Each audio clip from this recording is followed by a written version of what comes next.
Hey guys, I'm going to quickly go through review 6. I'm going to go through a couple of these pages and leave you guys to the rest of them as you go through and are able to do some of these types of problems.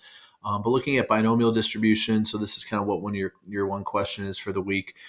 It's kind of nice because binomial, if you think about what that means, it means that there's only two possible things that you can have outcomes on.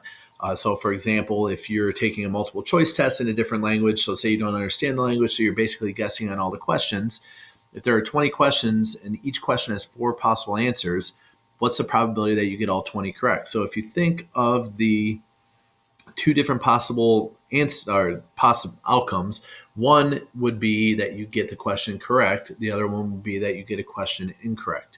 So how we set these up, if you're just thinking of this before we even get to binomial distribution, you would think it should just be this 1/4 to the 20th power because you're getting it correct every single time. So it's just 1/4 times 1/4 times 1/4, 20 times, which makes sense because 20 choose 20. So if you forget the combinations, so if we have 20 different values and we're choosing 20 of them, that's going to be, that answer is just 1. 3 fourths to the 0 power is also 1.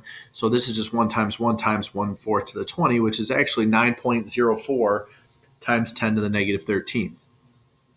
If I said, what's the probability that you don't get any correct? Well, that would be 20 choose 0 because we're choosing 0 of them to get right. So we have 20 choose 0.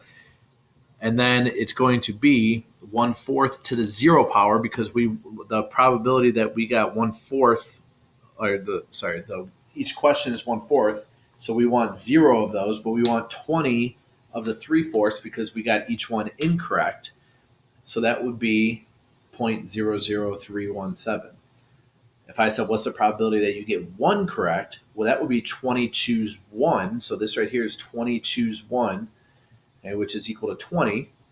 And so if you need a little help on the combinations, make sure you just look that up or ask me. I can go through the combinations with you again. And then we got one of them correct. So we had that 1/4 probability only occurred once, but the 3/4 occurred 19 times. So why do we need this? If you think about it, is this 20 choose 1? You can, if you're getting 1 correct, you can get number 1 right, you can get number 2 right, you can get number 3, all the way up to number 20, but you only want one of them correct. So that 20 choose 1 gives you all the different possible combinations of ways that you can get at least exactly 1 correct. So the probability that you get 1 correct is 0.0211. And then if I said, what's the probability that you get at least 10 correct? Well, that would be just if at least, so that would be x is greater than or equal to 10. So that'd be the probability that x is equal to 10, 11, 12, 13, 14, all the way up to 20.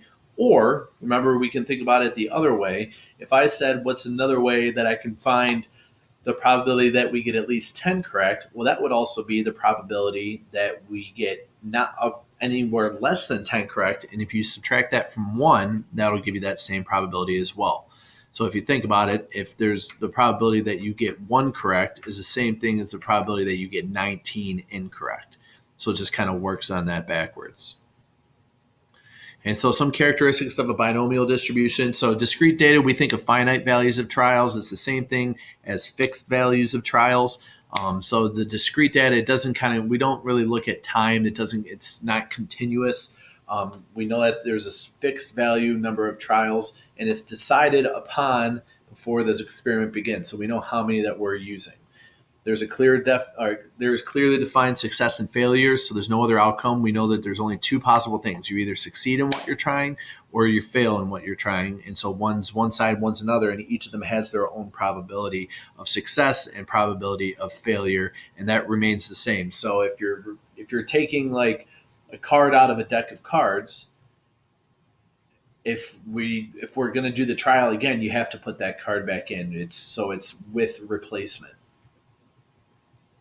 Okay, so this N choose R, this is the number of trials that we're dealing with, and we're choosing an R amount of them. So that could be any amount, or in this case, it's going to be A, where that's the number that we're choosing. This NCR, you'll see that in your calculator if you go under the math portion. If you hit just math on your calculator, so that's the button below alpha, and you go to the right, PRB is probability, you'll see N choose R. So you type in your number first, then you hit the N2s are, and then you hit the second number. So the first number is N, then NCR, then the last number is R. So that's a way to be able to plug it in. If you need help with that, please let me know.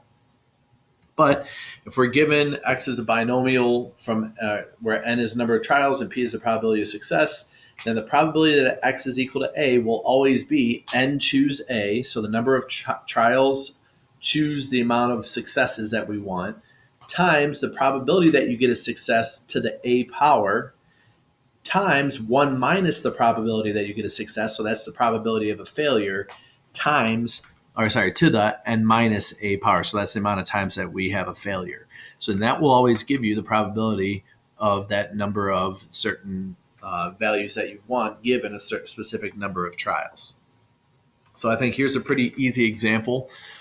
So you're flipping a fair coin 10 times. Find the probability that exactly 6 of the flips come up as tails. So if we're flipping it 10 times, we want to choose 6 of them to be tails. Well, what's the probability that you get tails? Well, it's 1/2 that it's probability that it's tails to the 6th power. So this number and this number should always match. And then this number right here should always be just whatever 10 minus 6 is, or whatever the N and A are, you subtract them. So the probability that you get a heads is 1/2 to the 4th power. 10 choose 6 is 210. And if you can either plug it in your calculator, you can go through and multiply it out. And then 1/2 to the 6th power is 1/64. 1/2 to the 4th power is 1/16. Multiply those together, you get a 0.205. Remember, this number should always be between 0 and 1. And that gives, so we know that the probability that you're getting exactly 6 tails is right around 20%, which makes sense because your expected value, your mean or expected value should just be the number of trials that you're dealing with times the probability that you get a success. So if I said, what's the expected number of tails? Well, you would think that it would be 50%, and it is, because the expected number would be 5, because if we're flipping a coin 10 times, it'd be 10 times the probability, which is 1/2, which is 5. The variance we usually don't use for binomial distributions. I don't think I've ever seen it in a question, but if you ever wanted to use it, it's just N times P times 1 minus P. So if you think about that, that's the number of trials times the probability of a success times the probability of a failure. And that will give you what the variance is. Okay, I'll go through this last kind of question as well. So a box contains 35 red discs and 5 black discs. A disc is selected at random and its color noted. The disc is then replaced in the box. And 8 in this case is our N, such selections. What is the probability that a black disc is selected exactly once? So that would be 8 choose 1 times 5 over 40. This is the probability that you get a black disc to the 1st power. That's how many we want. Times 35 over 40. That's the probability that we don't get a black disc or we get a red disc to the 7th power. If we want it at least once, so that would be the probability that X is equal to 1, equals to 2, all the way up, and add them all the way up to 8. Or something even easier, if it's at least once, that means it's the opposite of whatever if you don't get it at least once. So that would be the probability that you get 0.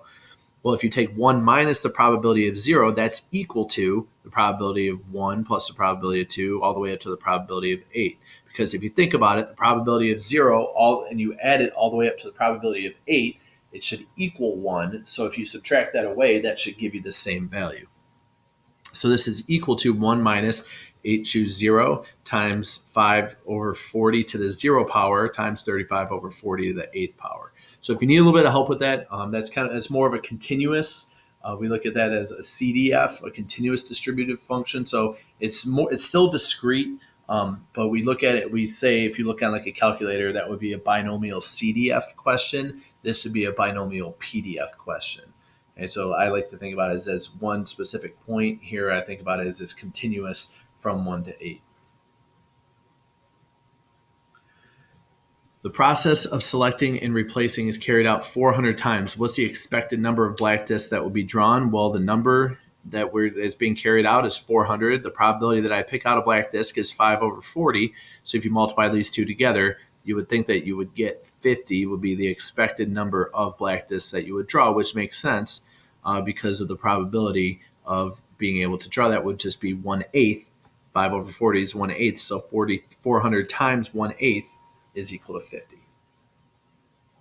Okay, so there are a couple different ways on Texas Instruments. I do recommend that you look at the other video that I sent out in the email. It is a Khan Academy video where he goes through the actual calculator and shows you how to plug certain things in. There's a really good problem with it as well. So if you're struggling with that a little bit, but NCR, remember the choose button, it goes with if you hit math on your calculator and you go scroll over to PRB, which is probability, you'll see the NCR. That's the combinations. There is also an NPR, that's permutations. We don't use that as much as we do combinations, but it is a different thing that we use. You'll also on that part see there's the factorial. There's a couple different things that we're going to be using as well. Another place that, to look is if you look right below the down arrow key, there's VARS for variables. If you hit second variables, that goes to distribution, DISTR. If you go to that, you'll see normal PDF, normal CDF. It keeps going down. If you scroll down, you'll see something that says binomial PDF and binomial CDF. That deals with what we're doing here with the binomial function. And if you look at the Khan Academy video that I sent, he'll show you how to go through and use it. But if you're plugging it in, it's just n comma p comma x. So the number of trials times the probability of a success times the number that you want will give you that exact number. And this would just be like, so in this case, we would just plug in binomial PDF 8 comma 5 over 40 comma 1. And that would give us our exact value in your calculator. But he goes through and shows that really well. If you guys have any questions on this, please let me know. You guys do have that one worksheet to do. I will be talking about Sunday what we're going to be looking at, and I will be giving you a quick quiz at the beginning of next week on the binomial distribution. It should be pretty quick, pretty easy for you guys. As long as you do the worksheet, the questions will be basically exactly like you see them here on the review and on that worksheet. So other than that, you guys have a great day. I had to make this video a couple times. Just for some reason, YouTube wasn't allowing it, so I had to recreate it. But other than that, you guys have a great day. We'll see you.